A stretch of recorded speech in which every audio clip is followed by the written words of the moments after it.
Nah, kemudian masih dalam masa pembentukan ya. Ini masa tabi'in sampai awal ke abad keempat Hijriah. Pada masa ini, qawaid fiqhiyah telah wujud, telah ada dan tertanam dalam pemikiran para ulama dalam periode salaf. Tentunya, qawaid fiqhiyah ini kan sebetulnya metodologi berpikir yang logis gitu ya. Cara berpikir yang logis, yang runut, yang prosedural. Sehingga setiap ulama yang memang mempelajari atau membahas ilmu fikih, kemungkinan besarnya mereka akan memiliki cara berpikir yang bersifat kaidah gitu ya. Maka pada hakikatnya pada masa ini sudah ada dan sudah tertanam dalam pemikiran para ulama gitu. Walaupun belum bernama qawaid fiqhiyah dan menjadi cabang ilmu sendiri, namun qawaid yang mengalir dari lisan para ulama tersebut sudah menyerupai qawaid fiqhiyah pada abad-abad terakhir. Maksudnya seperti apa? Gini, meskipun belum ada istilah nama qawaid fiqhiyah dan belum jadi ilmu sendiri gitu ya. Baru pada masa itu mungkin yang ada itu baru usul fiqh yang disusun oleh Imam Asy-Syafi'i gitu ya. Jadi qawaid fiqhiyah itu belum menjadi ilmu sendiri, tapi beberapa kaidah, kaidah dalam artian kaidah fikihnya itu sudah muncul dalam pembahasan-pembahasan fikih ya. Sudah kalau bahasa di sini mengalir dari lisan para ulama. Ya, jadi dalam kitab-kitab pembahasan fikih itu sudah muncul kawaid-kawaid fikih gitu ya. Apa namanya? Dalam buku-buku mereka, kitab-kitab mereka, dalam pembahasan gitu ya, selalu ada ungkapan yang dia itu menyerupai kawaid fikih gitu ya. Jadi contoh misalkan kalau antumnya masih ingat kitab takrib ya, kitab takrib itu di fasal kedua ya, setelah tentang kitab apa namanya pembagian air gitu ya. Itu ada kata-kata wajuludul maitati tathuru bid-dibaghi. Ha, wajuludul maitati tathuru bid-dibagh. Ini adalah kaidah bahwa kalau kita menemukan sebuah kulit, kulit ini kulit bangkai, maka bagaimana cara agar kulit bangkai ini menjadi suci? Bangkai kan najis ya. Bagaimana cara mensucikannya? Sementara kalau kulit ini kan masih bisa dimanfaatkan selain untuk dimakan gitu ya. Bisa dimanfaatkan meskipun dia haram untuk dimakan karena dia bangkai, tapi kan bisa dimanfaatkan untuk yang lain, misalkan untuk bahan sepatu atau bahan-bahan tas dan lain-lain. Nah, bagaimana caranya?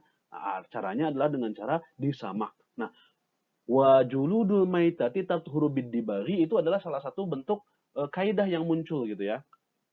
Atau contoh lain banyak nanti. Nah, asar atau ungkapan-ungkapan ulama salaf tersebut dianggap batu loncatan bagi ulama mutaakhirin dalam merumuskan, mengumpulkan, menulis dan mengembangkan qawaid fiqhiyah. Jadi ini menjadi inspirasi bagi ulama-ulama setelahnya bahwa oh ternyata ada cara meringkas, mengikat beberapa furu fiqhiyah dengan satu ungkapan, yaitu kaidah fiqhiyah gitu kan. Nah, ini menjadi inspirasi bagi ulama-ulama setelahnya. Jadi memang pada masa ini belum belum jadi memang pada masa ini belum apa ya, belum berbentuk kaidah tersendiri, tapi kaidah-kaidah itu tersebar dalam kitab-kitabnya, kitab-kitab para ulama. Ya.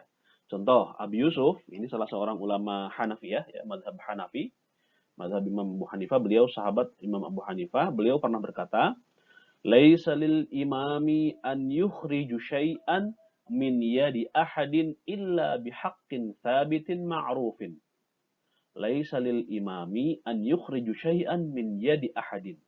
Seorang imam tidak berhak untuk mengambil harta seseorang illa bihaqqin thabitin ma'rufin, kecuali dengan hak yang memang ada, yang memang itu sesuai dengan syariat, ya, yang memiliki kemaslahatan di dalamnya. Nah, ini menjadi kaidah bahwa dalam pemberlakuan undang-undangnya yang terkait dengan hak dan kewajiban rakyatnya, maka seorang imam itu ketika dia ingin menuntut hak milik seseorang, mengambil hak milik seseorang, maka dia harus memiliki landasan kuat, yaitu hakun thabitun ma'rufun. Ya. Nggak boleh misalkan dia tiba-tiba menetapkan pajak atas ini gitu ya, tanpa ada landasan yang jelas. Maslahatnya apa? Dasarnya apa? Seperti itu. Tidak boleh menarik harta milik seseorang meskipun dia adalah seorang khalifah. Seperti itu. Contoh lain, Imam Malik pernah berkata, kullu ma la yufsidu thawba fala yufsidul ma. Segala sesuatu yang tidak merusak baju maka tidak merusak air. Maksudnya yufsid di sini, merusak di sini adalah menajisi gitu ya. Segala sesuatu yang tidak menjadikan najis apabila terkena baju, maka dia tidak akan menjadikan air itu memuntah najis. Maksudnya gimana? Contoh, misalkan kalau misalkan kita berbicara tentang, mohon maaf ya, ingus gitu ya. Ingus yang keluar dari hidung seseorang ketika dia menempel di baju, apakah dia menjadi najis atau tidak? Tidak. Ya, dia meskipun bentuknya mohon maaf menjijikan gitu ya, tapi dia tidak dianggap sebagai najis. Nah, maka ini juga berlaku sama. Kalau ada benda tersebut dalam air, maka tidak mempengaruhi kesucian air tersebut. Seperti itu. Tidak mempengaruhi kesucian air tersebut.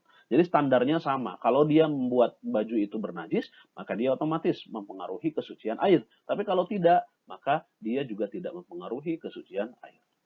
Imam Syafi'i beliau pernah berkata, al-ardu ala taharati hatta yustayqanu an-najasah. Afwan, hatta yustayqana an-najasah. Pada dasarnya bumi ini adalah suci sampai diyakini ada kenajisannya. Nah, ini menjadi kaidah besar. Ini menjadi kaidah besar bahwa dimanapun kita sholat, pada dasarnya hukum asalnya adalah sah. Sampai kita menemukan bukti bahwa tempat tersebut memiliki najis. Nah, ini contoh-contoh ya, ini contoh-contoh bahwa kalam para ulama dalam kitab-kitab fikihnya itu sudah menyerupai kaidah fikih. Dan ini menjadi inspirasi bagi ulama setelahnya untuk menyusun qawaid fikih berdasarkan cara para ulama ini membuat rangkuman atau simpulan dari beberapa furu-furu tertentu. Ya, seperti itu.